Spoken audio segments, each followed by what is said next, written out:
masih banyak belum selesai nih kayaknya ya. Bisa sampai jam 9 ngurusin ini. Baik, yang sudah silakan untuk bisa duduk ibu-ibu. Kita mulai ya untuk kegiatan kita pada malam hari ini. Bapak-bapak sudah siap? Suaranya mana? Sudah siap? Baik, alhamdulillah. Ibu-ibu sudah siap? Baik ya. Kami mohon untuk tenang karena kita awali pembukaan ini dengan khidmat ya. Baik.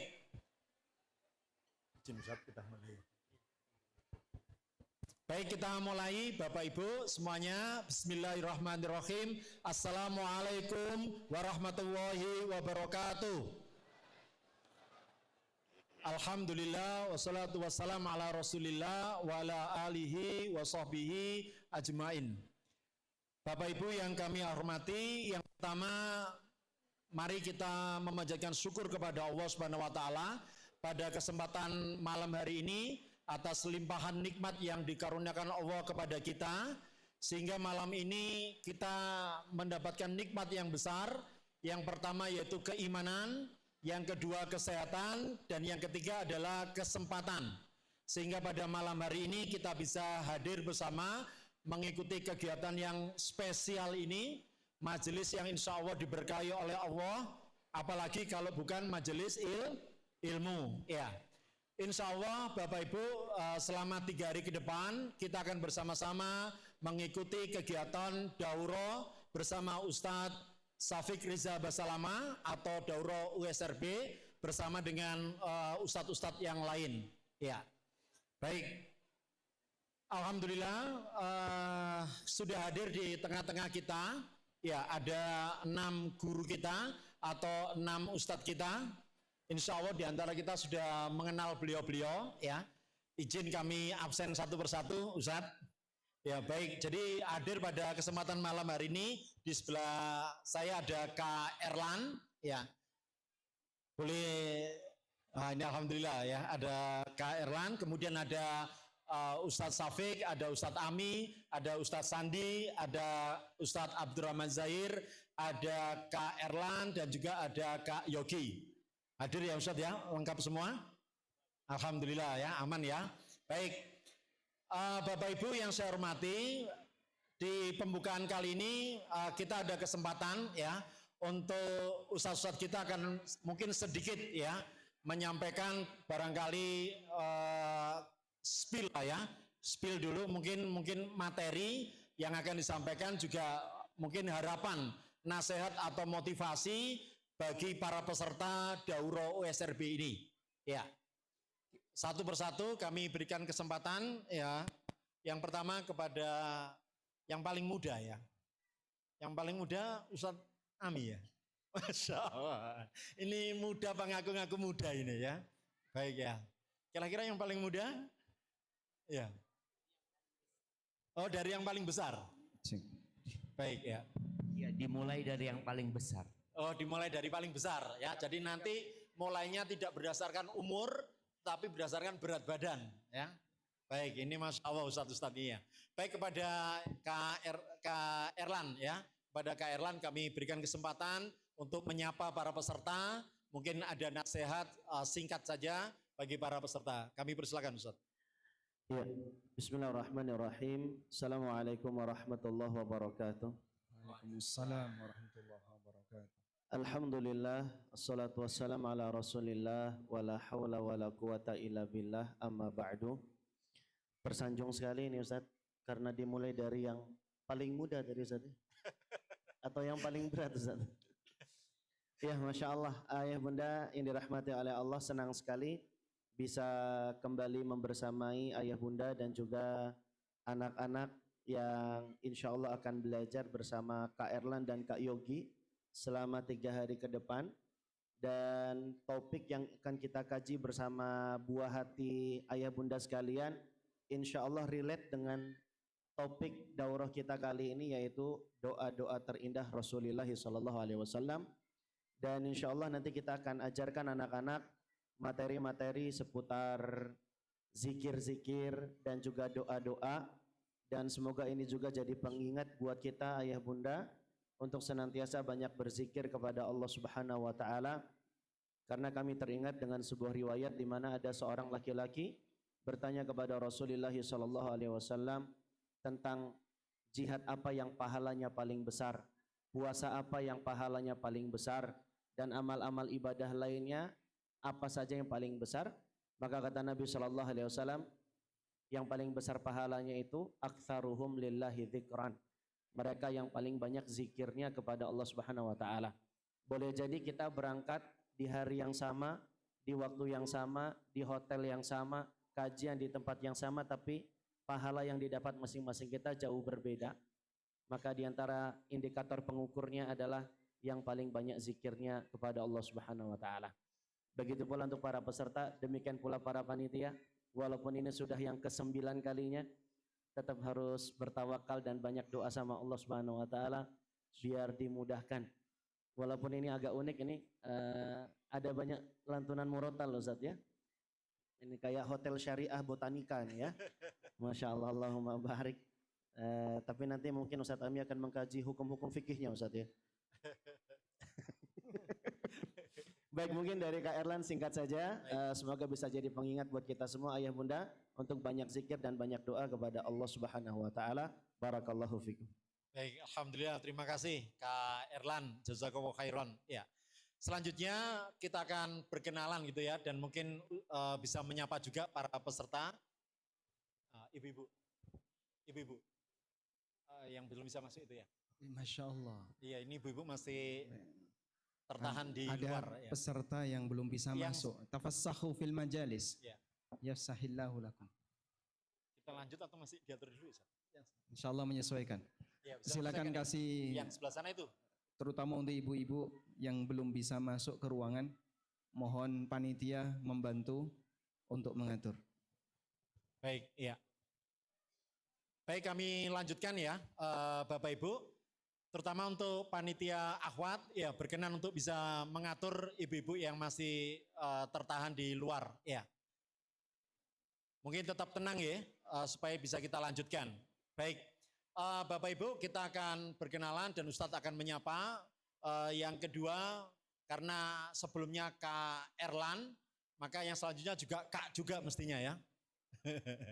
Kemungkinan kalau nama Kak berarti masih muda gitu ya. Baik, kami persilakan kepada Kak Yogi ya untuk bisa menyapa para peserta dan mungkin sedikit nasihat ya bagi para peserta. Kami persilakan Ustadz. Bismillah. Assalamualaikum warahmatullahi wabarakatuh. Waalaikumsalam warahmatullahi wabarakatuh. Alhamdulillah, salatu wassalamu ala rasulillah, amma ba'd. Baik, sebelum menyapa mungkin sedikit buat ibu-ibu bisa saling bergeser, lihat ke belakang ibu-ibu, masih ada saudari-saudari yang belum dapat tempatnya. Semoga Allah mudahkan untuk saling melapangkan majelisnya. Baik, sedikit saja dari kami, salam kenal Bapak dan Ibu sekalian. Saya Yogi Triandi dan insya Allah akan membersamai Kak Erlan serta tim dari anak-anak untuk membersamai mereka-mereka berkumpul dengan teman-teman salehnya. Karena ini merupakan kesempatan yang berharga. Semoga apa yang kami usahakan diridhoi oleh Allah Subhanahu wa taala dan kita benar-benar memanfaatkan momen yang ada di sini. Setidaknya kita berkumpul dengan orang-orang saleh, berkumpul dengan teman-teman yang semangatnya adalah semangat ngaji. Ada sebuah syair indah dari Imam Syafi'i rahimahullah ta'ala. Kata beliau, uhibbus salihina walastu minhum. Saya mencintai orang-orang saleh walaupun saya mungkin tidak sesoleh dia. Dan ini yang mengatakan adalah Al-Imam Asy-Syafi'i, pejuang sunnah, pejuang agama. Maka bagaimana dengan keadaan kita? Ya, maka dari itu nikmati keadaan hari sini, nikmati belajarnya, nikmati sajian-sajiannya, dan semoga Allah menjadikan hati-hati kita hati-hati yang semakin cinta kepada ilmu, hati-hati yang semakin lembut, dan semakin sayang lagi kepada keluarga. Ini aja yang bisa kami sampaikan. Wassallallahu ala Muhammadin wa ala alihi wa sahbihi wa barik wasallam. Baik, demikian dari dari Kak Yogi. Ya. Selanjutnya kami persilakan kepada Ustadz Sandi. Ya. Nah, boleh Ustadz Sandi berkenan untuk sedikit memperkenalkan diri dan menyapa para peserta, sekaligus juga barangkali nasihat atau motivasi buat para peserta. Tafadhol Ustadz. Bismillahirrahmanirrahim. Assalamualaikum warahmatullahi wabarakatuh. Waalaikumsalam warahmatullahi wabarakatuh. Alhamdulillah wassalatu wassalamu ala Rasulillah wa ala alihi wa sahbihi wa mawalah amma ba'd. Kami mengucapkan ahlan wa sahlan kepada seluruh peserta yang telah bergabung di daurah yang ke-9 pada hari ini, Masya Allah. Dari daurah pertama terus sampai daurah 9 ada Masya Allah peningkatan demi peningkatan. Dan apa yang akan kami bagi di kesempatan hari ini tidak berbeda dengan apa yang juga pernah kami lakukan dari daurah pertama, yaitu masih fokus terhadap tilawah surah Al-Fatihah. Ada kata Arab yang mengatakan kullu tikrarin yumillu ilal Qur'an. Setiap yang diulang-ulang itu membosankan kecuali Al-Qur'an. Semoga Al-Fatihah yang terus kami ajarkan dari daurah pertama sampai daurah ke-9 itu tidak membuat para jamaah bosan ya, untuk terus menyetorkan bacaannya, untuk terus mempelajarinya, terutama bagi teman-teman yang belum pernah mencobanya. Bagi yang telah mencobanya, alhamdulillah banyak yang mengatakan baru kali ini saya tahu ternyata Al-Fatihah saya selama ini tidak tepat atau keliru. Dan mereka mengatakan, Ustadz ada rekomendasi enggak di daerah saya, daerah sini untuk saya belajar. Ini merupakan suatu kemajuan ya. Karena Al-Fatihah itu bagian dari rukun salat, ya. Rasulullah SAW mengatakan la salata liman lam yaqra bi Fatihatil kitab. Jadi tidak ada salat bagi orang yang tidak membaca Al-Fatihah. Syekh Abu Yusuf Akram Al-Hashimi Al-Baghdadi dalam kitabnya At-Tanbihat Al-Wadihah di tilawati surat Al-Fatihah mengatakan idh wajibun qalu minal a'yani ma'rifatun lahni bil pada bait yang berikutnya beliau mengatakan la siyama fatihatul ayati fallahnu fiha yubtilus salat. Jadi wajib hukumnya wajib ain bagi kaum muslimin untuk mempelajari, untuk mengenal tata cara membaca Al-Qur'an yang benar. La siyama fatihatul ayati fallahnu fiha yubtilus salati. Terlebih lagi ayat-ayat yang terdapat di dalam surah Al-Fatihah, karena kekeliruan padanya dapat berpotensi membatalkan salat. Dan Syekh Abu Ibrahim di dalam kitab Arba'in Al-Qur'aniyah, ya, Arba'un Al-Qur'aniyah, beliau memberikan sebuah ta'liq, ya, tidak mengapa bagi kaum muslimin untuk mempelajari surah Al-Fatihah meskipun menghabiskan waktu sepekan, 2 pekan, sebulan dan sebagainya, hanya untuk mempelajari Al-Fatihah saja, karena dia merupakan bagian dari rukun-rukun salat. Dan Al-Imam Syafi'i rahimahullah taala mengatakan dalam kitabnya Al-Um, wa in lahana fi ummil Qur'an hanan yuhil ma'na syai'in minha lam ara salatahu mujzi'atan anhu wala amman khalfahu.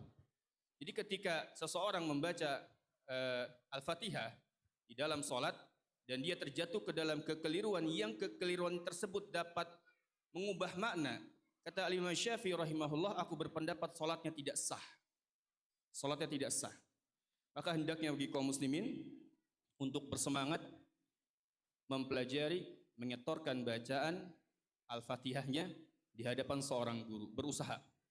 Kalaupun pada akhirnya dia sudah berusaha dan tidak mampu, insyaallah dia akan masuk ke dalam kategori yang kedua, kata Imam Ibnul Jazari dalam An-Nashr fil Qiraatil Ashr, yaitu kelompok musim ma'dzur, orang yang tidak sempurna bacaannya dan dia telah berusaha semampu mungkin, sekuat tenaga untuk berusaha untuk belajar surah yang Al-Fatihah, ya. Namun ternyata ada hal-hal yang tidak sempurna dari bacaannya dan qadarullah dia sampai wafat dan sebagainya, maka dia mendapatkan uzur. Ya, yang pertama adalah orang yang mahir, kata beliau, ya, muhsin ma'jur, musi ma'zur, dan yang ketiga musi athim. Maka jangan menjadi kelompok yang ketiga, orang yang punya kesempatan, ada waktu, lisannya sehat, ya, mulutnya sehat, lisannya sehat dan sebagainya, ada waktunya dan sebagainya, tapi dia tidak belajar, maka dia mendapatkan dua keburukan. Wallahu taala alam bisawab. Semoga teman-teman di sini bersemangat, ya. Ini adalah waktu yang sangat berharga. Mari daftarkan diri antum semua, ya, semampu mungkin, enggak semua mungkin, karena para pengajar sini kita sangat terbatas, ya. Baik, barakallahu fikum. Wassallallahu ala nabiyina Muhammad wa ala alihi wa sahbihi. Assalamualaikum warahmatullahi wabarakatuh. Waalaikumsalam warahmatullahi wabarakatuh. Iya. Jadi tadi dari Ustadz Sandi yang insya Allah untuk 3 hari ke depan beliau akan membimbing di klinik Quran, ya. Jadi Bapak Ibu ada kesempatan, ya, untuk memperbaiki bacaan Qurannya insya Allah di sesi klinik Quran, ya, bersama Ustadz Sandi. Kalau sebelumnya ada Kak Erlan dan Kak Yogi, ini yang akan membimbing putra-putri kita, ya, anak-anak kita. Jadi nanti Bapak Ibu kami persilakan yang punya putra-putri, anak-anak yang masih kecil, nanti bisa mendaftarkan ke panitia untuk sesi khusus anak-anak bersama Kak Erlan dan Kak Yogi. Ya. Baik, selanjutnya kami persilakan Ustadz Abdurrahman Zahir untuk sedikit memperkenalkan diri dan menyapa para peserta dan juga mungkin nasihat-nasihat. Tafadhol Ustadz. Bismillahirrahmanirrahim. Assalamualaikum warahmatullahi wabarakatuh. Waalaikumsalam warahmatullahi wabarakatuh. Alhamdulillah, salatu wassalamu ala rasulillah wa ala alihi wa sahbihi wa ala ba'd. Pertama kami ucapkan terima kasih kepada Asatidzah dan seluruh panitia yang mengizinkan kami untuk belajar kembali di sini. Dan sebagaimana di Daurah USBR ke-8, kami sangat belajar banyak tentang bagaimana memahami remaja, tentang bagaimana ulama-ulama telah membahas sebelumnya, membuka kembali referensi. Ternyata Syekh Shalih Fauzan punya kitab khusus tentang remaja, Min Mushkilatis Syabab wa Kaifa 'Alajaha Al-Islam, dan beliau bahas di sana dari nukilan-nukilan para ulama. Begitu pula ternyata Nabi SAW punya perhatian khusus kepada para sahabat, khusus remaja.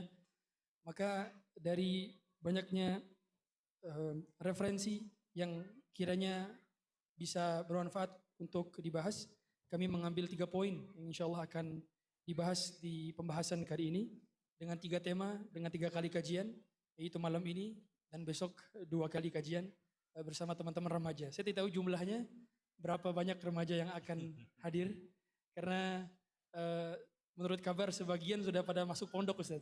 Jadi saya nggak tahu Mas Lama hadir lagi apa enggak, Ustaz. Di pondok. Jadi saya lihat ada 3 problem dari remaja yang cukup besar saat ini, terutama Gen Alpha, Ustaz. Usia kelahiran 2010 sampai 2025 itu kesusahan fokus. Mereka sangat susah sekali untuk fokus, sehingga membuat mereka terlambat dalam belajar baca dan membuat mereka terlambat dalam bicara. Mereka mengalami speech delay di usia-usia yang sangat brilian harusnya. Kemudian juga pembahasan daripada remaja yang kami bahas adalah permasalahan komunikasi dengan orang tua. Kita tahu kesulitan terbesar bagi orang tua adalah berkomunikasi dengan anak remaja. Anak remaja sulit dipahami, dan kita tahu jaga jarak anak itu di usia remaja. Anak sudah mulai tidak ikut orang tuanya di usia remaja. Kita akan rindu momen-momen di mana anak-anak kita yang kemarin ngikut, mau sholat ngikut kita, mau ke pasar ikut kita, mau keluar ikut kita. Dan di usia remaja diajak sudah, aku mau di rumah aja, aku gak mau ikut. Anda akan alami momen itu, maka kita akan belajar dari bagaimana Nabi Yusuf bisa bercerita tentang mimpinya kepada ayahnya di usia remaja. Kemudian yang terakhir, pembahasan terakhir adalah bagaimana cobaan-cobaan, ujian-ujian, kemaksiatan yang dialami oleh remaja itu awalnya mereka cicipi di usia remaja. Maka kita akan berusaha untuk memaparkan bahwa itu kesenangan semu, dengan judul kajian kesenangan semu.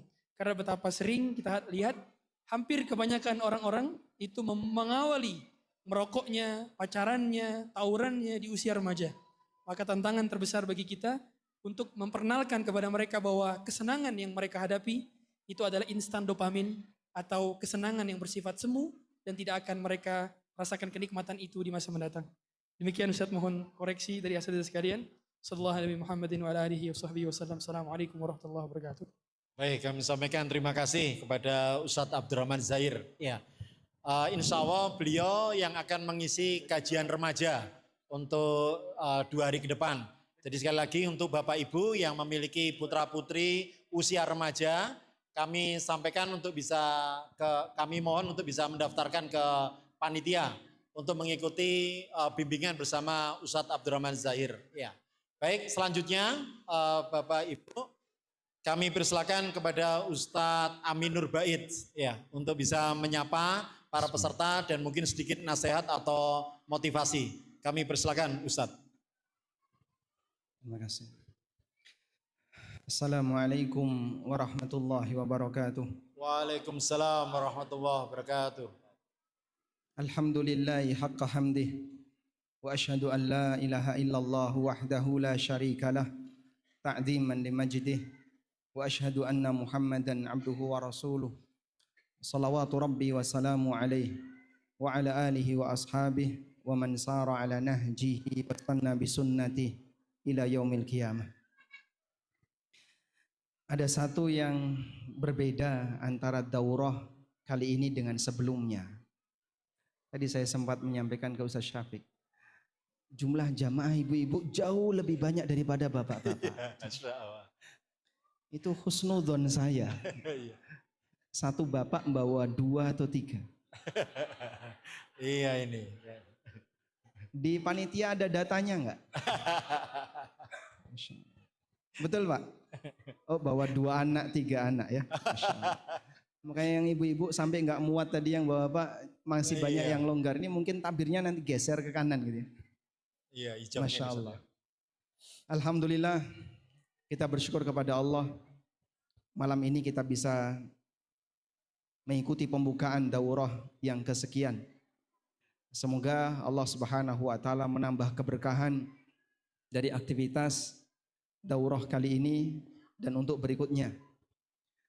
Tadi saya sempat ngobrol sama panitia, kalau memang ini rutin dikerjakan bahkan setahun 2 kali ya, ada enggak wacana kita bikin hotel sendiri?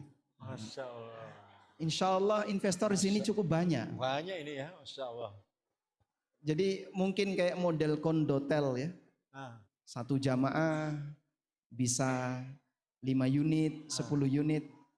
Saya yakin nampaknya bisa. Ya, menyusul karena Indonesia sudah punya kampung Indonesia di Mekah. Oh iya. Dan rencananya katanya mau daurah di Mekah kalau kampung Indonesia sudah jadi. Baik. Ya mungkin itu hanya sebatas wacana tapi nanti kita serahkan ke panitia. Iya. Baik, kali ini saya diminta oleh panitia untuk membahas masalah halal haram dalam dunia muamalah. Di tengah krisis banyaknya orang yang mereka gak berani untuk mempelajari tentang masalah halal haram. Apalagi kalau sudah ada kata-kata riba, kata-kata goror atau sesuatu yang haram, mereka ketakutan lebih dulu. Salah seorang murid Abu Hanifah, Abu Yusuf rahimahullah. Beliau punya buku tentang bagaimana mengatur harta dengan baik. Judulnya Al-Kharraj. Lalu di samping itu beliau juga punya beberapa karya yang lain. Lalu beliau ditanya oleh seseorang, kenapa Anda tidak menulis tentang masalah zuhud? Kenapa Anda tidak menulis tentang masalah zuhud? Apa kata Abu Yusuf? Laqad katabtu fil halali wal haram. Aku sudah nulis tentang masalah halal haram. Jadi dalam pemahaman para ulama, berbicara tentang halal haram itu sama dengan kita belajar untuk hidup zuhud. Karena zuhud wajib yang dilakukan oleh seorang muslim adalah zuhud untuk meninggalkan sesuatu yang haram.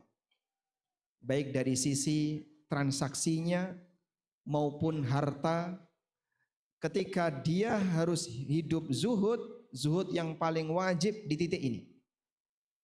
Makanya kalau sampai ada orang yang bicara zuhud tapi terlalu tinggi, namun dalam masalah halal haram dia enggak bersentuhan, dia enggak mau menyentuh bagian itu, saya kira dia belum saatnya untuk bahas zuhud yang atas, sementara zuhud yang bagian paling mendasar belum pernah dia sentuh. Sehingga mungkin ada yang dia sempat membicarakan zuhud dengan pendekatan sufi misalnya. Tapi fikih berkaitan dengan masalah halal haram dia nggak ngerti. Maka bagaimana mungkin kita bisa hidup zuhud untuk meninggalkan sesuatu yang dilarang oleh syariat, sementara kita sendiri nggak paham tentang bagaimana cara bermuamalah yang benar. Semoga dalam kesempatan yang cukup singkat, karena saya dapat materi kalau yang lebih cuma 3 kali ya. Tadi sudah sekali, nanti ditambah dengan tanya jawab, mudah-mudahan nanti bisa menjadi ya trigger bagi Bapak Ibu sekalian untuk lebih semangat lagi dalam mempelajari berkaitan dengan masalah halal haram di dunia muamalah. Begitu saja sebagai pengantar dari kami. Jazakumullah khairan. Wassallallahu ala nabiyyina Muhammadin wa ala alihi wa sahbihi wasallam. Wa akhiru da'wana alhamdulillahi rabbil alamin. Wassalamualaikum warahmatullahi wabarakatuh. Waalaikumsalam warahmatullahi wabarakatuh. Terima kasih kepada Ustadz Amin Nur Bait. Bapak Ibu, insya Allah beliau yang akan mengisi kajian muamalah ya, seputar halal haram dalam Islam. Ya. Baik, kemudian yang terakhir kita akan berkenalan bersama Ustadz Syafiq. Kami persilakan kepada Ustadz Syafiq untuk menyapa para peserta dan juga sedikit nasihat motivasi bagi para peserta. Kami persilakan Ustadz. Bismillahirrahmanirrahim. Assalamualaikum warahmatullahi wabarakatuh. Karena ini kajian Ana yang mengisi kajian bentar lagi nih. Jadi Ana minta kepada seluruh jamaah untuk saling kenalan. Karena sekarang sudah mulai bersempit-sempitan, berdesak-desakan yang kadang-kala duduk nggak kenal sama yang di sebelahnya. Maka harapan Ana sebelum kita mulai kajian semuanya hendaklah mengenalkan dirinya. Jadi bukan tanya namanya tapi mengenalkan dirinya, namanya, dari mana dan apa profesi. Barakallahu fikum. Mulai sudah bismillah. Ini Ustaz sudah mulai berangkat sudah. Ya, kami persilakan ya untuk Bapak Ibu dengan kanan kiri dan depan atau belakangnya untuk bisa saling berkenalan. Ya.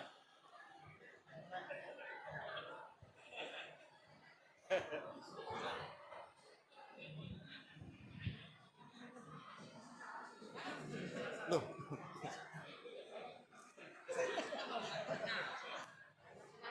Iya. Baik, Ustaz. Silakan untuk berkenalan dulu dengan kanan kiri dan depan belakangnya. Yang anak-anak sudah bisa bergabung. Ya, kami umumkan Ustaz ya.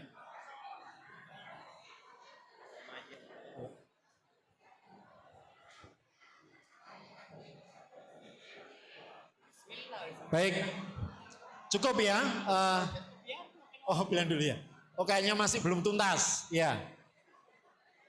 Tadi Ustadz nyampaikan kalau bisa bukan sekedar kenal nama ya, tapi juga tahu asal, tempat tinggalnya, mungkin pekerjaan dan sebagainya. Sekarang Ustadz ya. Baik. Oke, sama remaja. Baik.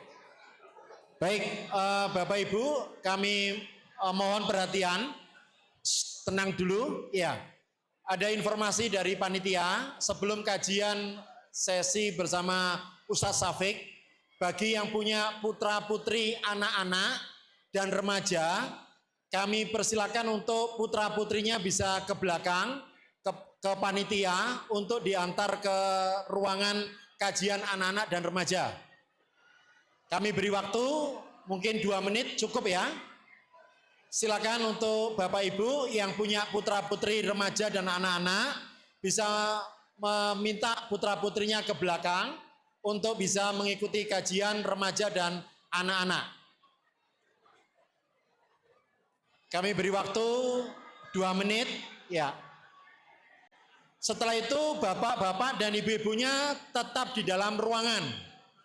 Sekali lagi, setelah anak-anaknya diminta keluar, kami sampaikan untuk bapak dan ibunya tetap di dalam ruangan.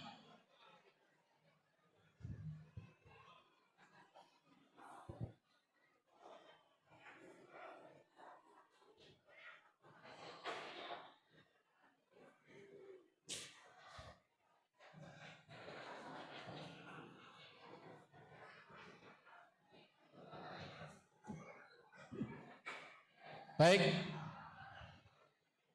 1 menit ya Bapak Ibu, 1 menit kami persilakan untuk mengantarkan keluar putra putrinya bersama panitia untuk ke ruangan kajian remaja dan kajian anak-anak. Untuk Bapak dan Ibunya kami minta segera kembali duduk untuk mengikuti sesi kajian bersama Ustadz Syafiq.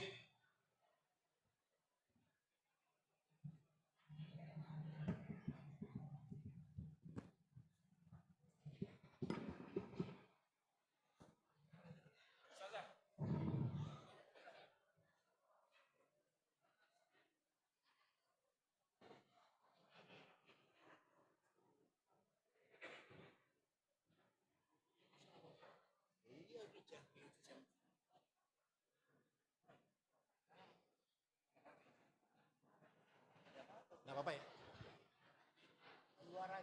Oke, baik, ya, siap. Gini dulu, Ustaz ya. Oh iya. Baik, cukup untuk ibu-ibu, kami mohon bisa duduk kembali ya. Kami mohon untuk tenang, kita akan lanjutkan untuk sesi yang selanjutnya. Ya.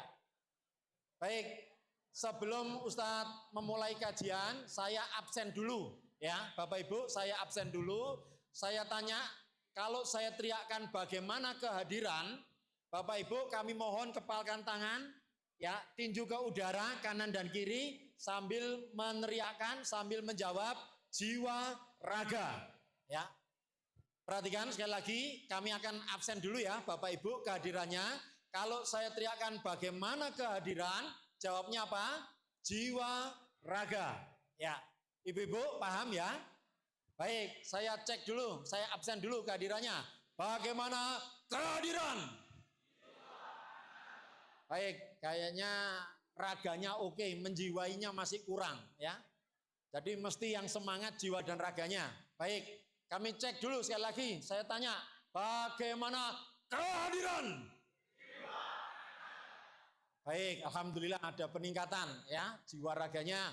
Yang terakhir, saya perlu bukti bahwa Bapak Ibu hadir di ruangan ini tidak hanya raganya, tapi jiwanya, hati dan pikirannya duduk bersama dengan raganya. Izin saya ulangi yang terakhir, bagaimana kehadiran? Masya Allah, ini baru mantap ya.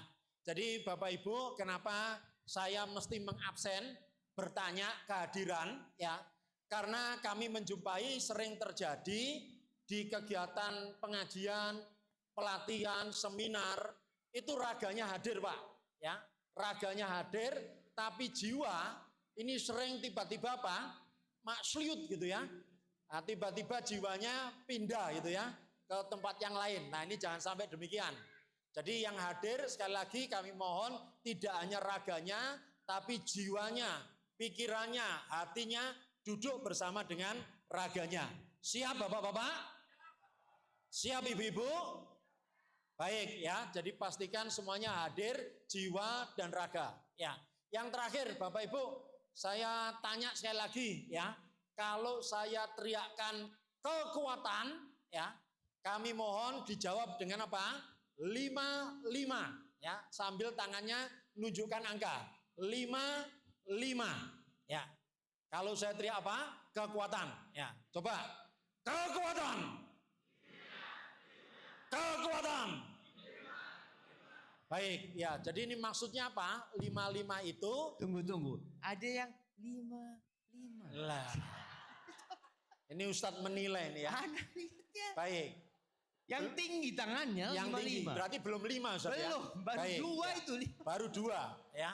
Jadi Bapak Ibu perhatikan, kenapa kok kita jawab 55? Karena 5 itu sempurna, excellent ya. Jadi jiwanya sempurna, excellent, raganya juga 5 excellent. Tapi kalau seperti Ustadz tadi 55 itu bukan 55 ya. Mungkin 33 ya. Jadi kalau 5 harus dengan semangat ya. Cek lagi ya Ustadz ya. Cek ayo. Ya ini ada yang menilai ini Dewan Juri ya. Ayo Bapak-bapak tunjukkan semangat ya. Baik. Kekuatan. Kekuatan. Sudah 55 Kalau belum? bapaknya 55. Ibunya? Ibunya 21. Waduh. Masih 21 ini ya. Boleh cek khusus ibu-ibu? Ya. Baik untuk ibu-ibu saja ya. Kekuatan. Bapak-bapak. Kekuatan. Oh semangat bapak-bapak. Ada yang bawa 2 kayaknya bapak-bapak ini. Bapak-bapaknya ada. Baik ya. Jadi insya Allah Bapak Ibu kita kajian tetapi tetap dengan senang ya. Jadi ini namanya rekreasi edukatif ya. Jadi kita dapat ilmunya dari kajian, juga demikian kita merasakan senang, bahagia selama mengikuti kajian ini. Baik, ya. Insya Allah sudah siap semua ya Bapak Ibu ya. Baik, kita akan mulai untuk kajian sesi yang ketiga ini Ustadz. Ya, sebelumnya Ustadz Abdurrahman Zahir dan Ustadz Aminur Bait. Ya, baik. Langsung saja kami persilakan kepada Ustadz Dr. Syafiq Riza Basalama MA untuk menyampaikan kajian pada malam hari ini. Silakan Ustadz. Jazakallah khair. Barakallahu fiik. Alhamdulillah. Wassalatu wassalamu ala Rasulillah amma ba'd. Ahlan wa sahlan wa marhaban buat semua jamaah yang hadir pada kesempatan kali ini. Anda melihat memang semakin banyak yang hadir dan harapan kita semua orang membawa keluarga baru untuk datang ke tempat ini untuk memulai belajar. Walaupun sejatinya mungkin kita tahu belajar yang sebenarnya ya kajian-kajian di masjid yang biasa kita lakukan. Tapi di sini kita akan berlibur bersama, tapi tetap belajar, mengaji, membaca Al-Quran dan mengkaji ayat-ayat Allah dan hadis-hadis Rasul Sallallahu Alaihi Wasallam. Kalau tadi Ustadz Aminur Bait menyampaikan tentang zuhud ya, di mana memang orang yang zuhud yang sebenarnya adalah yang meninggalkan yang haram. Maka kita perlu belajar tentang agama kita. Mana yang halal dan mana yang haram, mana yang perintah Allah dan mana yang larangannya. Karena sejatinya surga Allah itu disediakan, dipersiapkan uiddat lil muttaqin. Untuk siapa? Untuk orang-orang yang bertakwa. Dan siapa orang-orang yang bertakwa yang melaksanakan perintah dan menjauhi larangan? Kalau kita nggak tahu mana perintah dan mana larangan, maka kita nggak akan pernah bisa menjadi orang yang bertakwa. Barakallahu fikum. Kita pada pertemuan kali ini akan melanjutkan pembahasan doa-doa terbaik Rasul Sallallahu Alaihi Wasallam. Terakhir kita berjumpa waktu itu, kita sampaikan akan memberikan hadiah buat yang hafal semua doa-doa yang udah kita bahas. Ada berapa doa? 26 doa. Siapa yang hafal 26 doa itu? Nah, biasanya ibu-ibu. Karena ibu-ibu lebih ingin masuk surga daripada enggak, bapak-bapak juga ingin masuk surga sebenarnya. Tapi kadangkala ya melihat istrinya soleha, insya Allah lah dia doakan Anda masuk surga gitu kan. Ya insya Allah nanti yang hafal 26 doa itu akan dites oleh panitia dan ada hadiah khusus. Iya, apa hadiahnya? Coba disebutkan. Cik, insya Allah emas Ustaz. Emas. Ada emas insya Allah. Masya Allah, berapa kilo? 0,0. Umroh gratis dari bin Daud. Ya, kalau bicara umroh gratis, semua jamaah kita kasih umroh gratis. Yang bayar pesawatnya, hotelnya, umrohnya gratis. Insya Allah kita antar tawaf nggak bayar, juga sholat di belakang makom Ibrahim nggak bayar, minum air zam-zam gratis, sa'i gratis, tahalul gratis insya Allah nanti. Jadi yang bayar cuma pesawat, hotel, visa lah nantilah paling nggak seperti itu.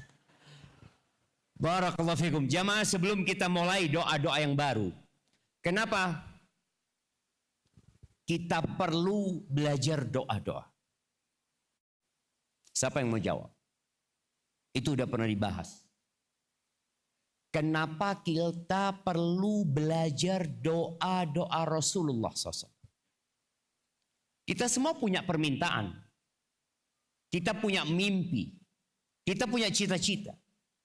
Tapi boleh jadi cita-cita kita itu ternyata remeh sekali gitu.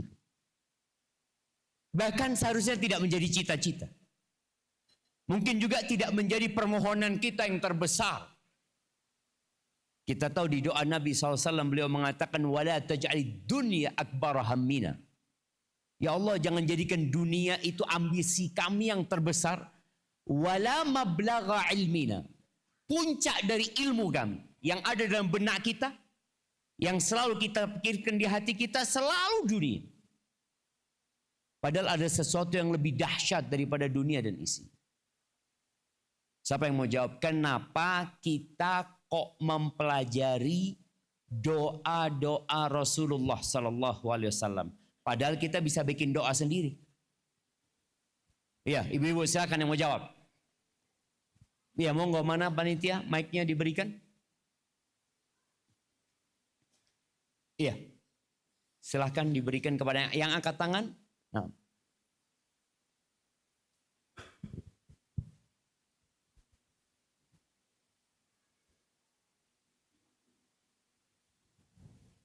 Naam, tafadhali.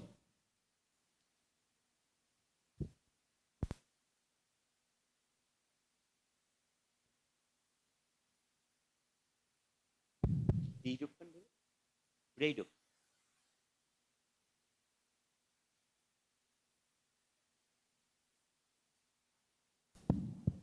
Udah. Bismillah. Karena yang pertama beliau Nabi Muhammad Sallallahu Alaihi Wasallam itu lebih memahami kita. Jadi kenapa kita harus berdoa yang sesuai dengan ajaran beliau. Yang kedua karena beliau itu sangat sayang sekali pada umatnya. Terus yang ketiga doa Nabi itu pendek tapi isinya menyeluruh. Masya Allah. Barakallahu fikum. Naam, kasihkan hadiahnya. Naam. Barakallahu fikum. Itu jawaban yang insya Allah mewakili semua yang berkaitan dengan kenapa kita mengkaji doa-doa Nabi SAW. Beliau adalah panutan kita. Beliau utusan Allah. Beliau Nabi yang tahu dan sayang sama umatnya. Dan yang paling indah lagi, Allah memberikan kepada Nabi Muhammad SAW namanya Jawami'ul Kalim. Kalimat-kalimat yang pendek tapi isinya begitu menyeluruh untuk kebutuhan manusia. Coba kita lihat semua, buka bukunya itu jemaah. Doa yang pertama di halaman 7 untuk murojaah ini ya, untuk mengingat kembali. Dan beliau berdoa, Allahumma inni a'udzubika minal ajzi wal kasal wal jubni wal bukhl wal harami wa adzabil qabr. Allahumma ati nafsi taqwaha wa zakkiha anta khairu man zakkaha anta waliyuha wa maulaha. Allahumma inni a'udzubika min ilmin la yanfa wa min qalbin la yakhsha wa min nafsin la tashba wa min da'watin la yustajabu laha. Ya Allah, sesungguhnya aku berlindung kepadamu dari kelemahan dan kemalasan, dari sifat pengecut dan kikir, dari usia tua renta dan dari azab kubur. Ya Allah, berikanlah kepada jiwaku ketakwaannya dan sucikanlah ia. Engkaulah sebaik-baiknya yang menyucikannya. Engkaulah pelindung dan penolongnya. Ya Allah, aku berlindung kepadamu dari ilmu yang tidak bermanfaat, dari hati yang tidak khusyuk, dari jiwa yang tidak pernah kenyang, dan dari doa yang tidak dikabulkan. Boleh jadi sebagian kita nggak pernah berdoa seperti ini. Dia tidak tahu bahwasanya ternyata ada perkara-perkara yang menakutkan dalam hidup ini, dan kita perlu berlindung kepada Allah Azza wa Jalla. Disebutkan kelemahan, kemalasan, sifat pengecut, kikir, usia tua, yang orang pikun yang tidak bisa memberikan manfaat lagi, dari azab kubur. Kemudian berlindung dari ilmu yang tidak bermanfaat, dari hati yang tidak khusyuk, dari jiwa yang tidak pernah kenyang, dan dari doa yang tidak dikabulkan. Kemudian di doa kedua, ini doa Nabi Sulaiman ya. Bagaimana beliau berdoa, Rabbi auzi'ni an ashkura ni'mataka allati an'amta alayya wa ala walidayya wa an a'mala salihan tardah wa adkhilni birahmatika fi ibadika salihin. Ya Tuhanku, berilah aku ilham untuk tetap mensyukuri nikmat-Mu yang telah Engkau anugerahkan kepadaku dan kepada kedua orang ibu bapakku, dan untuk mengerjakan amal soleh yang Kau ridhai, dan masukkanlah aku dengan rahmat-Mu ke dalam golongan hamba-hamba-Mu yang soleh.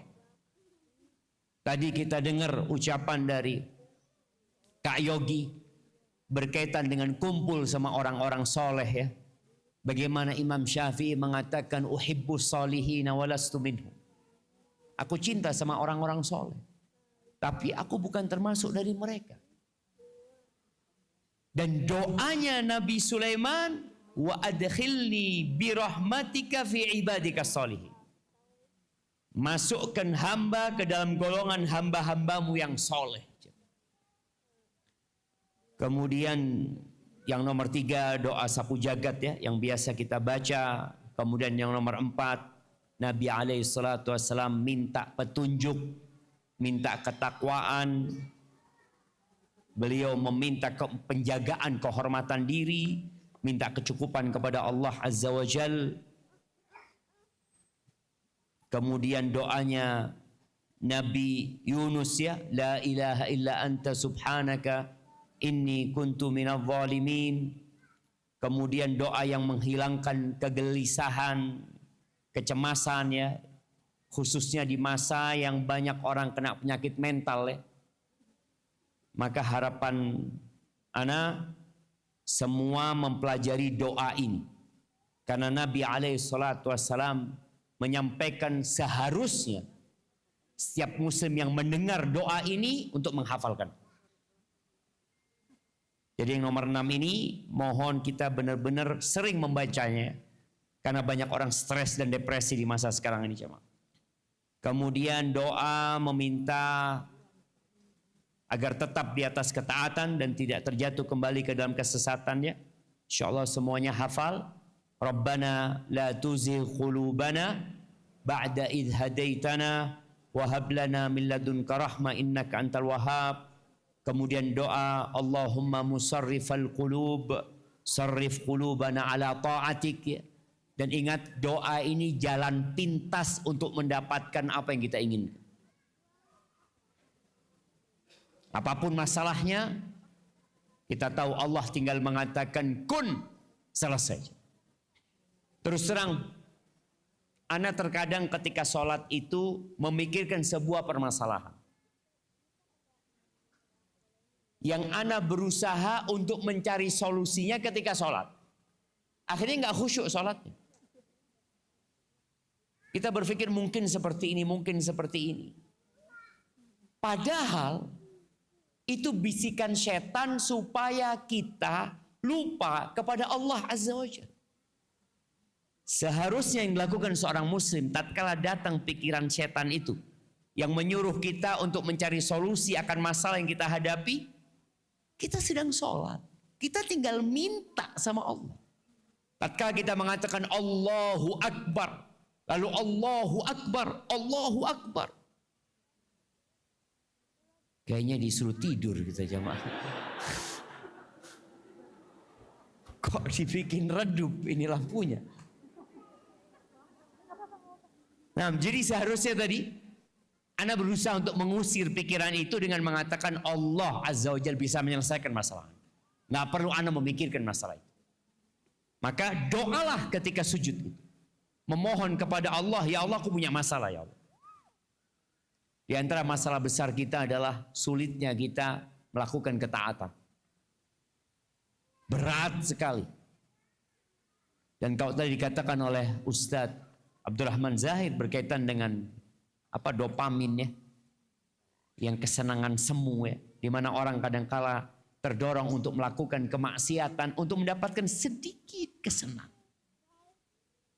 Tatkala kita mengajak jiwa untuk melakukan ketaatan, kita membutuhkan effort yang besar sekali. Ini doanya. Allahumma musarrifal qulub, sarrif qulubana ala ta'atik. Ya Allah, Zat yang membolak-balikan hati atau yang mengarahkan hati, arahkan hati kami untuk tetap taat kepadamu. Terus Allahumma ya muqallibal qulub, tsabbit qalbi ala dinik. Kemudian doa yang biasa kita baca di pagi dan petang ya. Semoga kita bisa selalu membacanya ya. Bicara doa pagi dan petang jemaah. Ada seorang yang Allah berikan kepadanya anugerah. Orang ini kaya, pejabat publik. Banyak yang gak suka sama dia. Banyak yang hasad. Banyak yang iri. Khususnya mereka mungkin yang menjadi lawan politik. Akhirnya tanyalah istrinya sama Ustadz, doa apa Ustadz ya? Supaya dihindarkan dari hasad, dari sihir. Apa doanya jamaah? Baca qul a'udzu birabbil falaq sama qul a'udzu birabbin nas. Setelah turunnya ayat itu, Nabi SAW lebih sering membaca itu sebagai doa beliau agar terhindar dari segala hal-hal yang menakutkan. Qul a'udzu birabbil falaq min syarri ma khalaq. Dari kejahatan apa saja ciptaan Allah. Wa min syarri ghasiqin idza waqab. Kejahatan malam kalau tiba. Karena setan biasanya berkeliaran di waktu malam. Dan banyak hal-hal kriminal dilakukan di malam hari. Min syarri ghasiqin idza waqab wa min syarri naffatsati fil uqad. Aku berlindung kepadamu ya Allah dari kejahatan penyihir-penyihir ketika mereka meniupkan di buhul-buhul mereka. Naffatsat itu penyihir perempuan.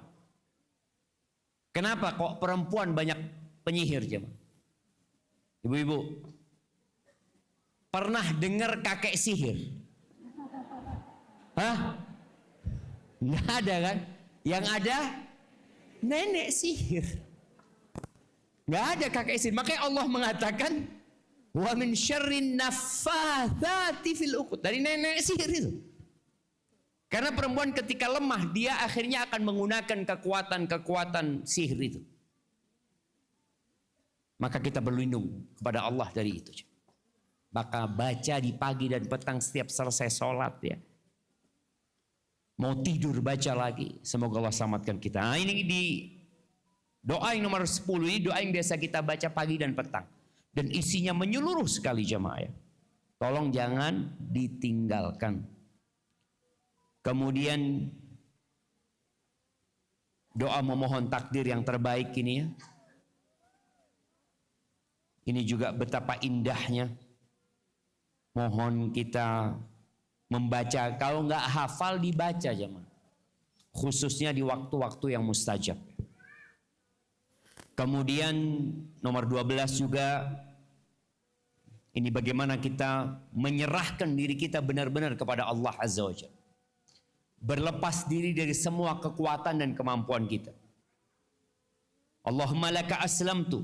Ya Allah kepadamu aku berserah diri. Wa bika amantu. Kepadamu aku beriman. Wa alaika tawakkaltu. Kepadamu aku bertawakal. Wa ilaika anabtu. Kepadamu aku kembali. Wa bika khasamtu. Dengan pertolonganmu aku berdebat.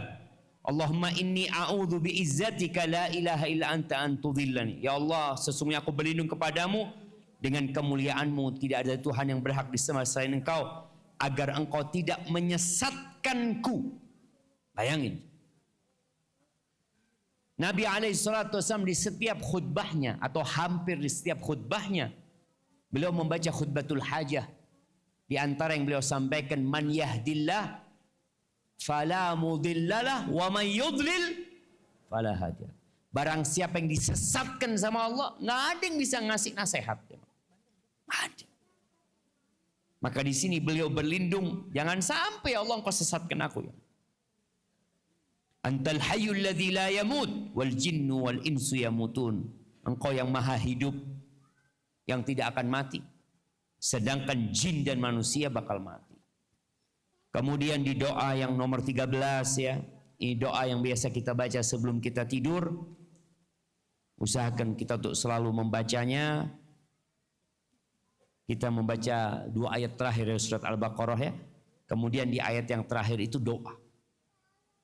Kemudian doa yang ke-14 ini juga doa berserah diri kepada Allah Azza wa Jal, memohon ampun kepada Allah.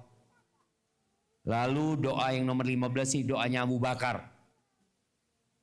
Ini bapak-bapak yang merasa sudah soleh, ibu-ibu yang merasa sudah baik, ingat Abu Bakar As-Siddiq ketika minta doa dikasih doa ini. Abu Bakar yang dijamin masuk surga, yang insya Allah Nabi SAW berharap Abu Bakar itu dipanggil dari semua pintu surga yang 8. Karena Abu Bakar bukan termasuk orang yang suka pilih-pilih berbuat baik. Tapi semua pintu kebaikan dia kerjakan. Kebanyakan kita ini kan milih ya, nggak apa-apa sebenarnya. Orang memilih. Dari 8 pintu surga itu mungkin ada yang mengatakan, Ustaz, anak kalau suruh puasa berat Ustaz. Anak kayaknya mau masuk surga dari pintu sodakoh. Akhirnya dia memperbanyak sodakoh. Puasa sunnah nggak pernah. Kecuali mungkin Arafah sama apa? Sama Asyura. Karena dia mengatakan, insya Allah Ustaz, Arafah udah diampuni 2 tahun Ustaz. Asyura setahun cukup sudah. Jadi gak pernah puasa sunnah lagi. Ada yang model kayak gitu. Ada mungkin tadi yang fokus mau masuk lewat pintu ilmu. Dia belajar terus. Tapi untuk puasa Senin Kemis enggak, sholat malam enggak. Abu Bakar semua amalan dia kerjakan. Ketika datang minta doa sama Nabi SAW dikasih doa ini. Allahumma inni zalamtu nafsi zulman katsira wa la yaghfiru dzunuba illa anta faghfir li min indika maghfiratan innaka antal ghafur rahim. Ya Allah, sesungguhnya aku menzalimi diriku dengan kezaliman yang banyak.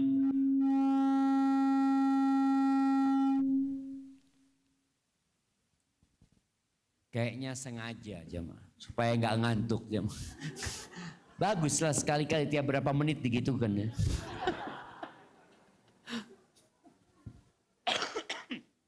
Nah, ini doanya Abu Bakar, bagaimana disuruh mengakui dosa. Dan orang itu paling susah disuruh mengakui dosa. Kenapa ada istilah mencari kambing hitam? Ada istilah itu. Suami istri juga sama. Suami kadang-kadang nggak mau disalahkan. Apalagi istri. Mungkin anak salah jamaah ya. Seharusnya yang sering minta maaf istri apa suami? Lihat. Antum dengerin kan? Iya, anak sudah yakin anak jamaah.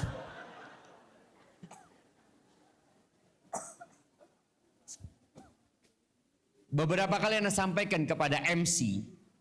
MC itu biasanya kalau mau nutup selalu ngomong apa? MC atau ketua panitia di sambutan. Mereka terbiasa mengatakan kalau ada yang salah, yang kurang berkenan. Kalau ada, padahal banyak. Nggak perlu lagi yang sampaikan ke MC-MC di kampus kita. Kalau engkau MC, katakan kami minta maaf atas banyaknya kesalahan. Karena hukum asalnya manusia berbuat salah. Kullu bani Adam khata'.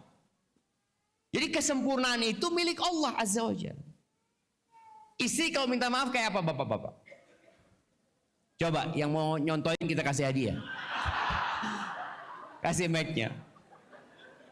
Mana bapak-bapak yang menyontohkan kalau istrinya minta maaf? Ya, silakan Pak Yudi.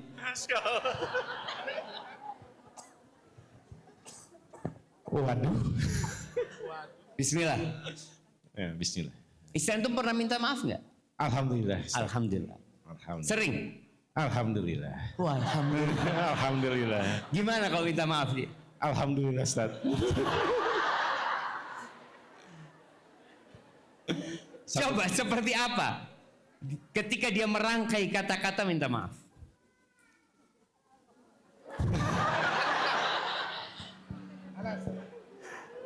Alhamdulillah, Ustaz. Ya itu gimana? Coba dalam satu momen gimana dia minta maaf?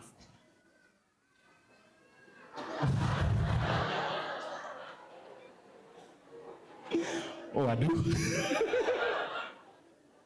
Aman lah, aman. Insya Allah nggak dikunci. Antum punya kunci? Ada. Aman, Alhamdulillah, pegang aman, kunci Ustaz. antum. Alhamdulillah. MC ada kamar lagi kan? Aman tuh. Ya, alhamdulillah istri ketika minta maaf, dia meminta maaf Ustaz dengan kalimat yang Gimana minta maafnya? dengan kalimat mohon dimaafkan, tapi memang ya alhamdulillah Ustaz. Oke sudah, kasih hadiahnya sudah. Jadi Anda lihat bapak-bapak ini kok takut gitu. Bukan untuk takut, Ustaz. mengungkapkan bagaimana ketika istrinya minta, biasanya ya yang Ana banyak dengar, karena Ana banyak dengar curhatan bapak-bapak. Istilahnya kalau minta maaf biasa, bang aku minta maaf ya kalau punya salah ya. Dia nggak ngaku salah dia aja mah. Kalau punya salah gitu, aku minta maaf kalau punya salah. Jadi ibu-ibu nggak boleh lagi ngomong gitu. Kalau minta maaf gimana? Minta maaf, aku banyak salahnya bang. Seperti itu. Jadi ungkapan kalau punya salah itu berarti dia tidak mengaku salah. Sudah cuma. Baik, kita lihat Abu Bakar doanya, Allahumma inni zalamtu nafsi zulman katsira. Sama sekali tidak mengingat kebaikan Abu Bakar. Nggak ada cerita dia menemani Nabi SAW ketika hijrah. Nggak ada cerita bukankah aku yang berinfak, bukankah aku yang membantu Nabi SAW, bukankah aku sudah berbuat ini dan itu. Tidak ada aja. Hilangkan semua kebaikan yang pernah kita lakukan. Dalam benak kita yang ada, kita pelaku dosa. Aku pendosa. Itu Abu Bakar. Bagaimana dengan kita? Maka tolong, ini doa dibaca waktu sholat. Ya di luar sholat kita juga boleh baca gitu. Kemudian di doa yang nomor 16 ya. Ini doa yang biasa dibaca di malam Lailatul Qadar, tapi ingat ini bukan hanya di malam Lailatul Qadar kita baca. Ini doa meminta maaf sama Allah. Allahumma innaka afun tuhibbul afwa fa'fu anna. Tapi konsekuensi dari orang yang baca doa ini, tolong maafkan orang yang berbuat dosa sama kita. Baik, kemudian ini nomor 17 ya, Sayyidul Istighfar yang biasa kita baca di pagi dan di waktu petang. Kemudian nomor 18 ini doa biasa dibaca Nabi SAW ketika beliau bermajlis dengan para sahabatnya. Dan kalau kita lihat, coba kita renungkan jamaah, mungkin sebagian jamaah lama nggak baca doa ini. Allahumma qsim lana min khasyatika ma tahulu bihi bainana wa baina ma'asik. Ya Allah, anugerahkan kepada kami rasa takut kepadamu yang dapat menghalangi kami dari maksiat kepadamu. Wa min ta'atika ma tuballighuna bihi jannatak. Dan anugerahkan kepada kami ketaatan kepadamu yang dapat mengantarkan kami ke surgamu. Wa minal yaqin ma tuhawwinu bihi alaina masaibad dunya. dan anugerahkan kepada kami keyakinan yang dapat meringankan atas kami segala musibah dunia aja. Kemudian beliau berdoa mengatakan, wa matti'na bi asma'ina wa absarina wa quwwatina ma ahyaitana waj'alhu al-waritha minna. Berikan kepada kami kenikmatan melalui pendengaran, penglihatan dan kekuatan kami selama Engkau menghidupkan kami. Dan jadikanlah semua itu sebagai warisan bagi kami yang tetap ada hingga akhir hayat. Ini doa minta mati sehat. Ini doa minta mati sehat. Bagaimana dicabut nyawa kita, orang cerita, ya Allah fulan tuh sehat. Karena ada orang mati sakit-sakitan. Dan biasanya kalau orang sudah sakit-sakitan, keluarga nunggu apa? Nunggu mati gitu kan. Aduh kesian kayaknya. Kayaknya kalau mati mungkin lebih baik. Kadang-kala anak seperti itu. Ini minta doa kepada Allah Azza wa Jalla atau minta kepada Allah agar mati dalam kondisi sehat. Anak kemarin ketemu seorang ya, umur 90 tahun. Yang satu umur 86 tahun, sehat. Sehat. Masya Allah. Ya boleh jadi dia mengamalkan doa ini, minta sama Allah Azza wa Jalla. Kemudian waj'al tha'rana ala man zalamana wansurna ala man adana. Berikanlah balasan terhadap orang-orang yang menzalimi kami dan tolonglah kami atas orang-orang yang memusuhi kami. Wala taj'al musibatana fi dinina. Jangan jadikan musibah menimpa agama kami. Wala taj'alid dunya akbar hammina. Ini tadi yang disampaikan, jangan sampai dunia itu menjadi ambisi kita terbesar, menjadi puncak dari ilmu kita. Wala tusallit alaina man la yarhamuna. Jangan engkau kuasakan atas kami orang-orang yang tidak menyayangi kami. Ini doa meminta pemimpin-pemimpin yang penyayang dan pengasih. Kemudian ini doa memohon seluruh kebaikan dan terhindar dari semua kesalahannya. Bapak-bapak, ibu-ibu, kalau di waktu mustajab itu waktunya tinggal sedikit. Umpamanya sepertiga malam akhir. Kita bangun 15 menit adzan subuh. Lalu kita sholat witir. Dan di sepertiga malam akhir itu adalah waktu mustajab. Allah turun ke langit dunia. Kita mau minta banyak, mau baca semuanya, nggak mungkin. Karena waktunya sedikit. Maka baca doa ini. Karena Nabi SAW mengajarkan doa ini kepada Aisyah radhiyallahu taala anha, yang mengandung semua permintaan kebaikan yang sekarang, yang akan datang dan berlindung dari semua keburukan. Kemudian yang nomor 21 ini kemarin yang kita juga sudah bahas ya, walaupun tidak mendalam. Doanya itu yang di halaman 42 jemaah ya. Allahumma inni as'aluka fi'lal khairat wa tarkal munkarat wa hubbal masakin. Ya Allah, aku memohon kepadamu agar aku bisa melaksanakan kebaikan-kebaikan dan meninggalkan kemungkaran-kemungkaran, cinta kepada orang-orang miskin. Jadi harapan anak jamaah ini punya teman orang miskin. Karena Nabi SAW menganjurkan kepada kita untuk dekat sama orang miskin.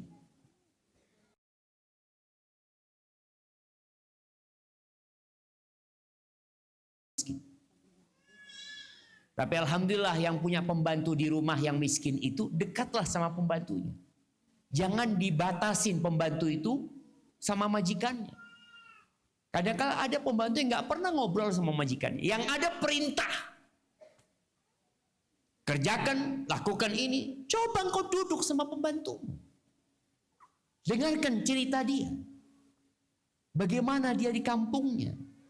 Bagaimana rumah dia, bagaimana anak-anak dia. Anak ingat dengan cerita di Arab Saudi ya, seorang majikan yang melihat pembantunya ini seringkali ke kamar mandi jam.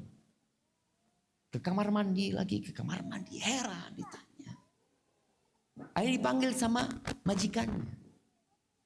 Engkau kenapa? Kata dia. Subhanallah, dia cerita kalau dia punya bayi yang masih dalam susuan di Indonesia. Jadi dia ke kamar mandi untuk memeras air susunya. Karena sakit, kata dia. Dia harus peras. Itu subhanallah, kan kontrak kerja kebanyakan TKW dulu di Arab Saudi itu berapa tahun? 2 tahun. Sama majikannya dikasih gaji 2 tahun, dipulangkan. Tahu ini orang miskin ini. Sampai bayinya ditinggal gitu. Kita kan kadang-kadang nggak pernah tahu dengan kebutuhan orang-orang miskin. Di antara doa Nabi SAW beliau mengatakan, Allahumma ahyini miskinan wa amitni miskinan wahsyurni fi zumratal masakin. Ya Allah, hidupkan aku dalam kondisi miskin. Sebagian ulama menerjemahkan miskin ini yang tawadhu, yang rendah diri, yang tidak congkak. Matikan aku dalam kondisi miskin dan himpunkan aku pada hari kiamat bersama orang-orang miskin. Karena orang miskin itu masuk surga lebih dulu daripada orang-orang kaya.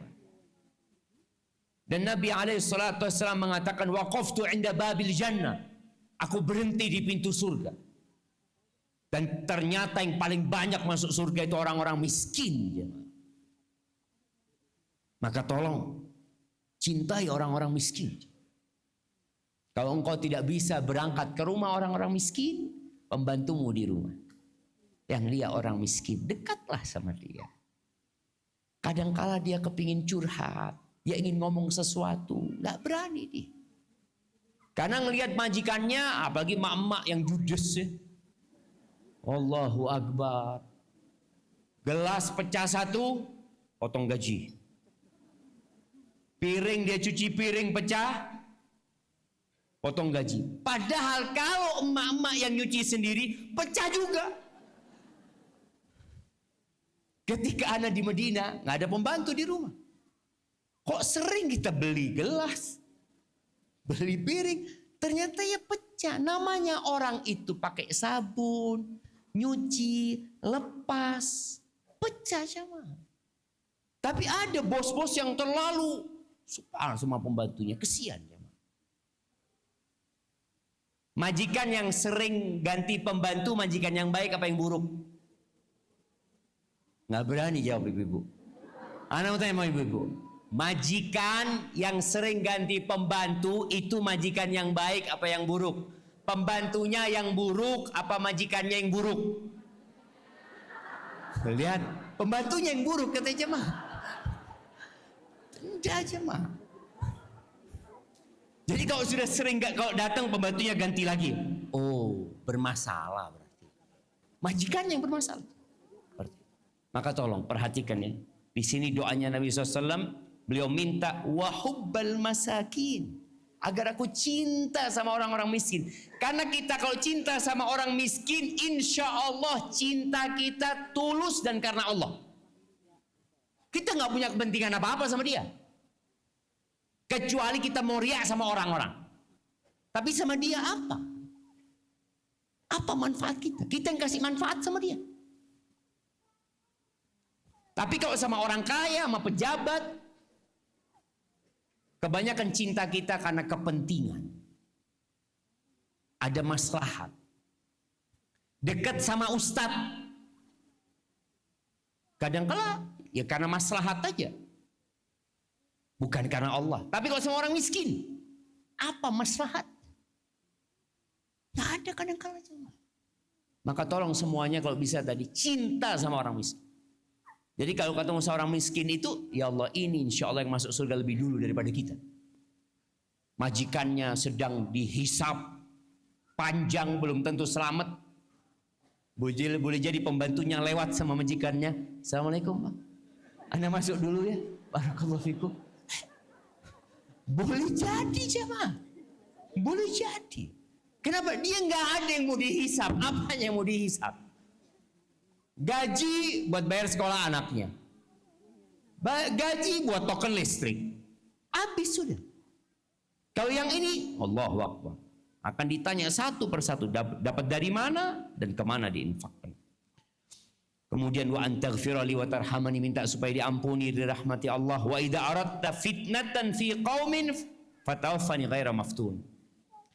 Ya Allah, apabila Engkau hendak menurunkan fitnah kepada satu kaum, kekacauan kepada satu kaum, matikan aku ya. Jangan sampai aku ikut terfitnah dalam kondisi tersebut ya. Wa as'aluka hubbak, minta cinta Allah, wa hubba man yuhibbuka, dan cinta yang cinta kepada Allah. Nih lihat nih. Wa as'aluka hubbak. Aku memohon kepadamu cintamu ya Allah. Wa hubba man yuhibbuka, dan cinta kepada orang yang mencintaimu. Cinta kepada orang yang mencintai Allah Azza wa Jalla. Jadi kadangkala kita datang ke masjid, kita lihat tuh orang-orang yang di saf pertama. Selalu kita lihat, ya Allah, orang ini sebelum adzan sudah di masjid. Seharusnya kita cinta sama orang-orang itu. Itu yang cinta karena Allah Azza wa Jalla. Wa hubba amalin yuqarribu ila hubbik. Dan cinta kepada semua amalan yang mendekatkan kepada kecintaan kepadamu. Kemudian yang nomor 22 ya. Nomor 22 nih. Allahumma inni a'udzubika min munkaratil akhlaq. Sesungguhnya aku berlindung kepadamu dari akhlak yang buruk ya. Wal a'mal, dari perbuatan yang buruk, wal ahwa, dan dari hawa nafsu yang buruk juga. Di riwayat Hakim ada satu tambahan. Ana mohon semuanya nambahkan doanya ini, wal adwa. Yang keempat, wal adwa. Adwa itu penyakit-penyakit. Artinya berlindung dari penyakit lahir dan batin.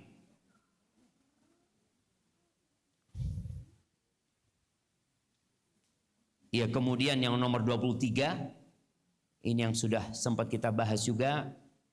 Cuma kita sempat bahas dengan ringkas ya. Allahumma anfa'ni bima 'allamtani.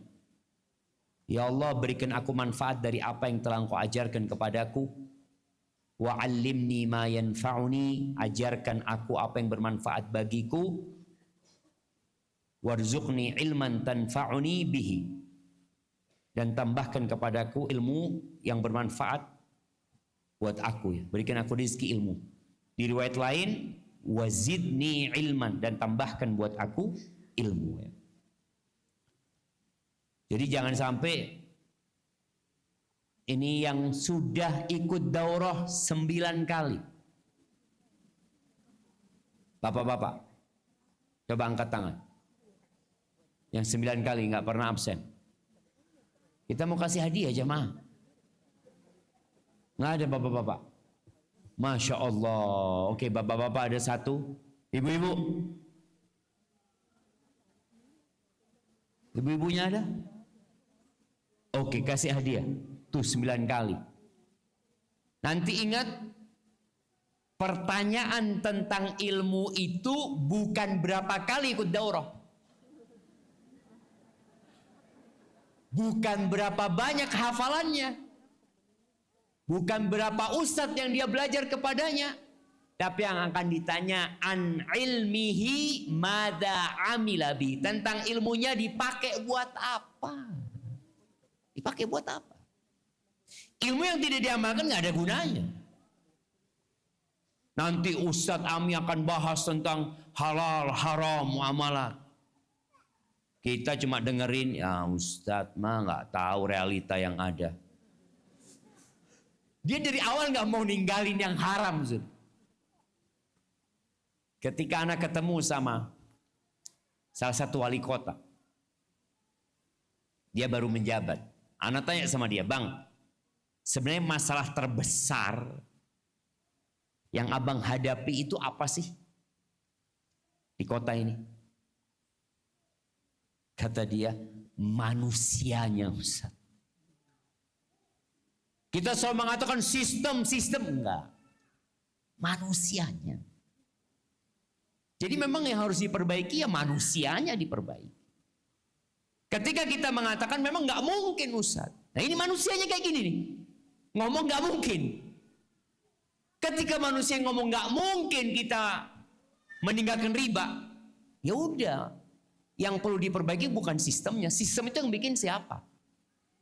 Manusia kan. Kalau manusianya benar, insya Allah benar. Kita lihat di negeri kita. Sejak kapan sih ada istilah bank syariat? Sejak kapan, jemaah? Bank syariat pertama tahun berapa? Tahun berapa? 86, 88, 89. Mulai itu muamalat tuh. Kemana Indonesia sejak merdeka? Kemana gitu? Kan berarti memang manusia yang pada saat itu memang boleh jadi ilmunya kurang atau boleh punya ilmu tapi nggak diamalin. Dan sampai hari ini masih banyak ya tokoh-tokoh agama yang berpendapat bahwa riba itu kalau dikit nggak apa-apa. Dan ada satu GM di sebuah bank. Dia ketemu Ana. Waktu itu di kereta ya. Ana naik kereta ekonomi waktu itu jemaah. Untuk pulang ke Jember. Datang dia. Dia ngomong, Ustaz, alhamdulillah Ana sudah hijrah. Ustaz.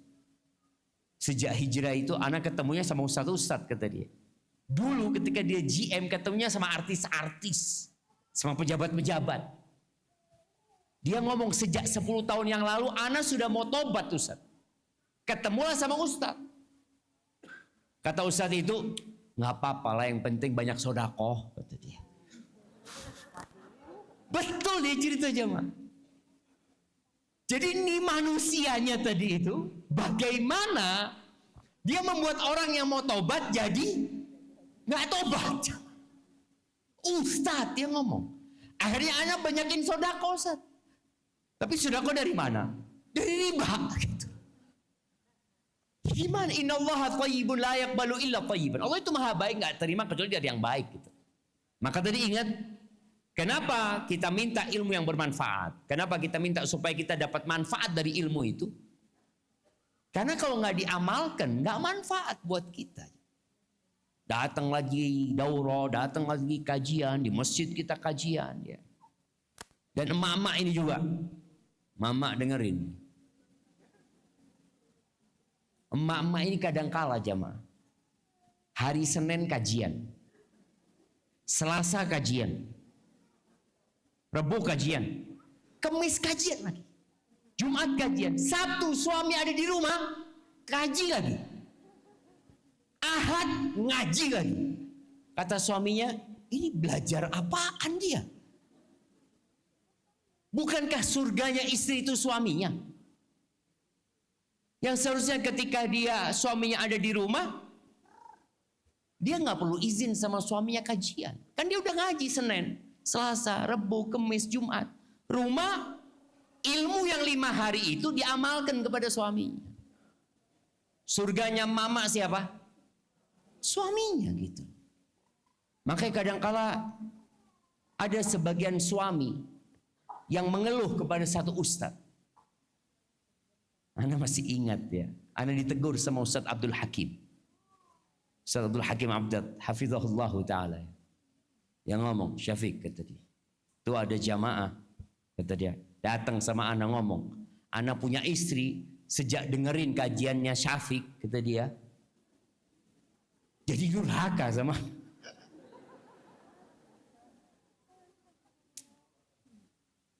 Yang salah siapa gitu jemaah?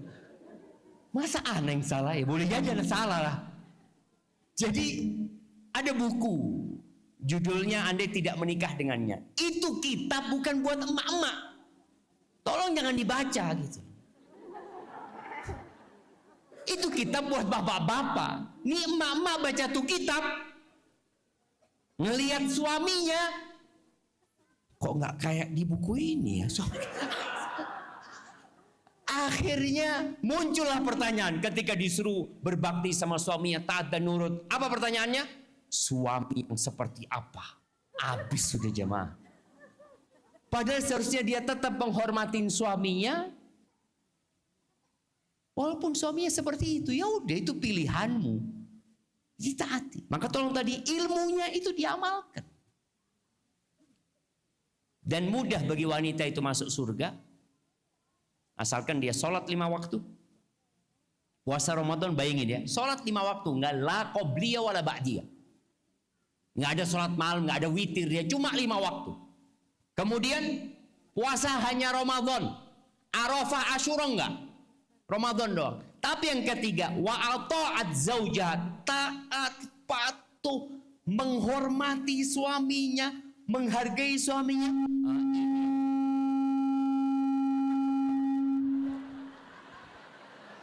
Kalau ini kayaknya mak-mak yang pesen ini.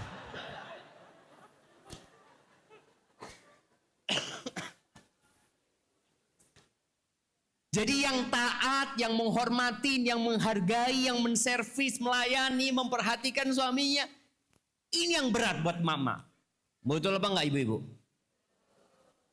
Betul mereka jemaah. Kalau dia dikasih pilihan, sholat 11 rakaat malam nih, sama menghormatin dan menghargai suaminya yang kurang taat, dia milih mana? Sholat 11 rakaat. Iya, itu realita. Maka tolong minta tuh ilmu yang bermanfaat. Jadi yang bakal ditanyakan nanti ilmunya dipakai buat apa? Dan agar kita bisa mengamalkan ilmu itu, ya minta. Kemudian ini yang nomor 24 nih. Allahumma a'inni ala dzikrika wa syukrika wa husni ibadatik. Baca jamaah di penghujung setiap sholat. Kalau lupa baca sebelum salam, baca sesudah salam. Waktu doa. Minta sama Allah Azza wa Jalla. Wallahi tanpa bantuan Allah nggak bisa kita. Untuk beribadah yang baik kepada Allah Azza wa Jalla. Kemudian yang nomor 25, ini minta hisab ya. Supaya dihisab mudah ya. Allahumma hasibni hisaban yasira. Hisablah aku dengan hisab yang mudah. Kemudian yang nomor 26, ini ketika pagi dan petang ya. Ya Hayyu ya Qayyum bi rahmatika astaghits aslih li sya'ni kullahu wa la takilni ila nafsi tarfata ain. Kita minta sama Allah ya, wahai ya Hayyu ya Qayyum yang maha hidup, yang mengatur semua yang ada di muka bumi. Wallahi langit itu tegak karena Allah. Bumi ini bisa berputar karena Allah SWT. Kita pun saat ini ada di tempat ini karena ada Al-Qayyum yang mengatur segalanya. Kita mengatakan bi rahmatika astaghits. Dengan rahmatmu aku meminta pertolongan. Lalu aslih li sya'ni kullahu. Ini buat kita jemaah. Jadi kalau ada bapak-bapak atau ibu-ibu yang punya masalah sama anaknya, punya masalah sama pasangannya, doakan dengan doa ini. Tapi mintanya Allahumma aslih li zauji umpamanya. Untuk suamiku ya Allah, aku minta suamiku diperbaiki semua urusan. Wala takilni, kalau aku wala takilni ila nafsi tarfata'in. Jangan serahkan aku kepada diriku sekejap mata pun. Tapi kalau suaminya, kalau anaknya, wala takilhu ila nafsihi. Ya Allah, jangan kau serahkan dia kepada dirinya sendiri. Jadi jangan cuma minta buat dirinya. Mungkin setelah kau minta buat dirimu, coba baca doa buat suaminya, buat bapaknya, buat ibunya, buat siapalah. Doakan jemaah. Dan ketika kita mendoakan, Allah kirim malaikat yang mengatakan amin. Walaka bimithl. Engkau juga akan dapat seperti itu. Baik, kalau mau dicatat, coba dicatat. Ya Hayyu ya Qayyum bi rahmatika astaghits aslih. Nah, ini yang li-nya ini diganti. Kalau buat anak libni, li itu untuk ya. Kalau tanpa ya, li itu untuk. Tinggal kalau buat suami sebut li zauji umpamanya, buat bapaknya li abi, li ummi umpamanya. Sya'nahu. Sya'ni ini diganti sya'nahu. Kullahu tetap wala takilhu. Kalau buat dia jangan kau serahkan dia ila nafsihi, kepada dirinya sekejap mata pun. Tapi doa yang baru yang akan kita baca doa pertama ini, waduh, sudah jam 9.13 sama. Kita baca satu doa nggak apa-apa ya. Baik jemaah, ini doa Hadisnya di sini diriwayatkan oleh Abu Syaibah dan disebut munqati. Munqati itu putus sanadnya, ada yang terputus ya. Karena Abu Ubaidah tidak mendengar langsung dari Abdullah bin Mas'ud. Tapi hadis ini sahih. Ada riwayat Imam Ahmad, Ibnu Hibban, tulis riwayat Imam Ahmad dan Ibnu Hibban. Ceritanya seperti ini. Anna Rasulullah SAW marra baina Abi Bakar wa Umar. Suatu hari Rasulullah SAW itu melewatin di antara Abu Bakar dan Umar. Wa Abdullah qaimun yusalli, dan Abdullah bin Mas'ud itu sedang sholat di masjid.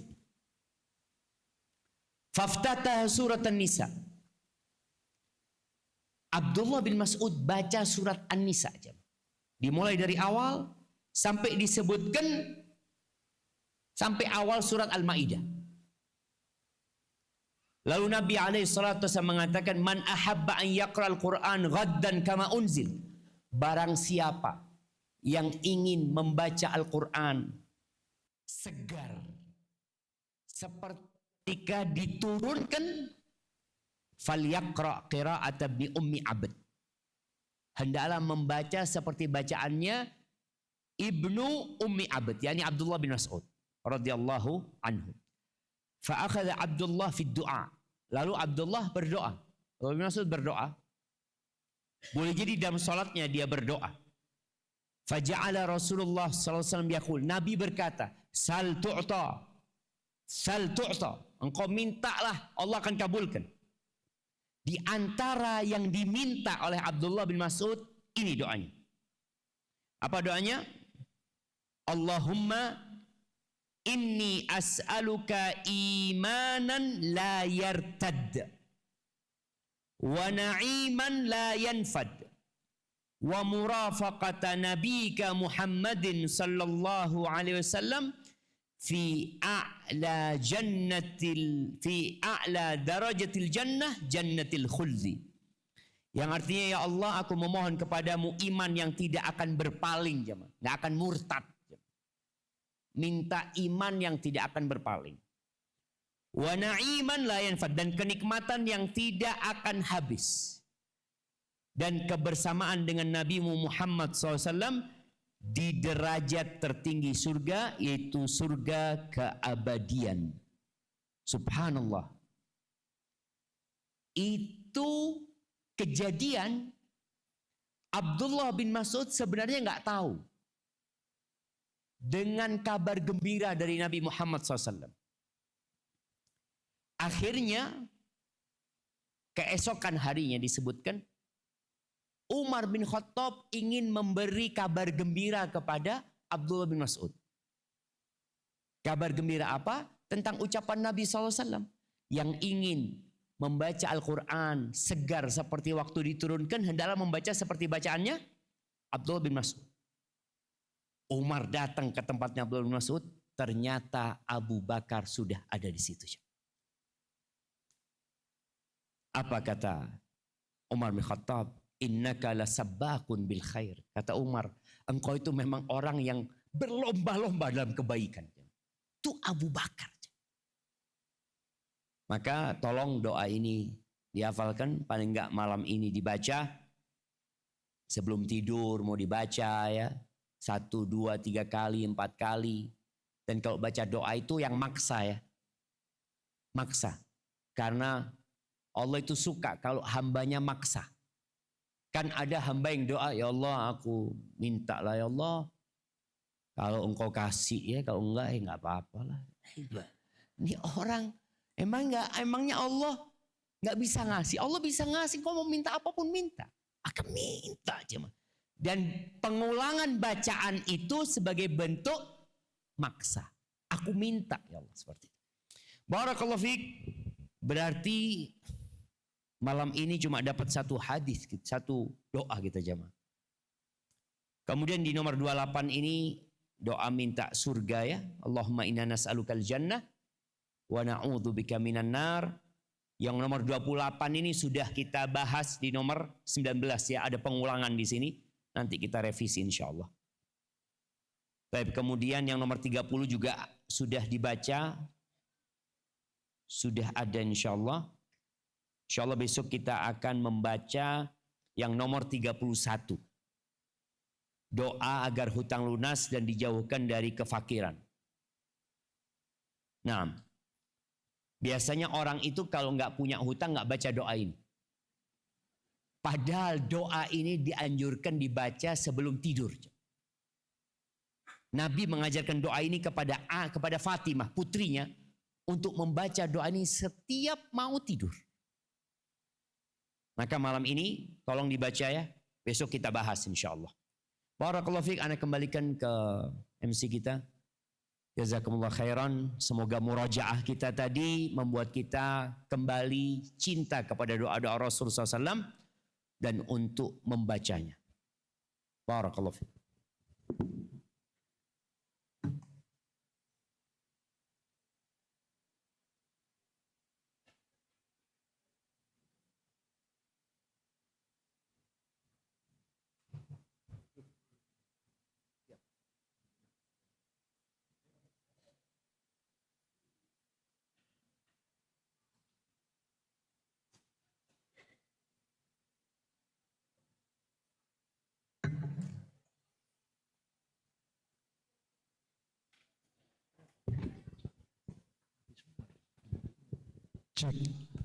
Baik, kami sampaikan terima kasih jazakallahu khairan kepada Ustadz Dr. Syafiq Riza Basalamah.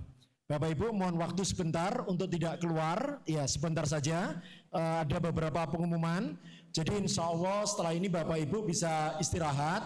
Kemudian aktivitas besok kita ya pada hari Sabtu, insya Allah kita mulai pukul 4 untuk pelaksanaan sholat subuh berjamaah. Sekali lagi untuk aktivitas kita besok pagi kita mulai pukul 04 untuk kita sholat subuh berjamaah. Kemudian dilanjut dengan kajian ba'da subuh, kajian ba'da subuh bersama Ustadz Amin Nurbait di ballroom utama kita. Kemudian ada kajian juga untuk remaja bersama Ustadz Abdurrahman Zain.